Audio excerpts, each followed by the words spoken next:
All-terrain armoured vehicles that were rushed into production to cope with the threat of roadside bombs in Afghanistan are now on their way out of the country as the war winds down.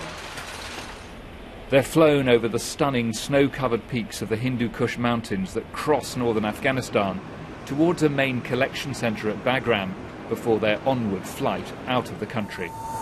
The drawdown of international forces leaves Afghanistan facing an uncertain future, with insurgents threatening much of the countryside and a weak and corrupt government.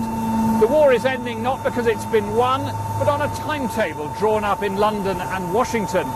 For all of the lives lost and money spent, it could have been so much better. Troops board the same plane. This is redeployment on an industrial scale, flying round the clock as America's withdrawal moves up a gear. The relief is visible as men relax for the first time after 7 months in Afghanistan. On the ground, the transit base in Manas in Kyrgyzstan already feels a long way from the war. The base commander says his most important asset is a forest where troops can be alone.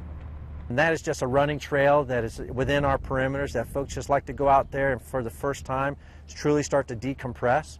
They'll go out there and walk on the trails, and it's sometimes for them in the last 6 months, the first time they've never been shot at. There's no mortar rounds coming in, and they get to see green trees and take a deep breath and start to relax.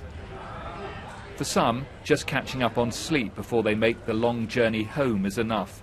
Their mission this time has been to hand over to the Afghan National Army. Nick Dovell, a medic working with the US Marines, has just come out of Helmand after his second tour. I love Afghanistan, so I was very at home. The Afghan National Army, they're definitely doing their part. As far as the Taliban goes, Taliban's still doing their part as well. So it's going to be a cat and mouse game. The ANA is going to do something, the Taliban will do something, and then ANA will counteract it. I don't think it's the end of the war. I think we'll be back there in some time. The final journey home is through one of the world's more unusual security checks that allows assault rifles through as hand baggage.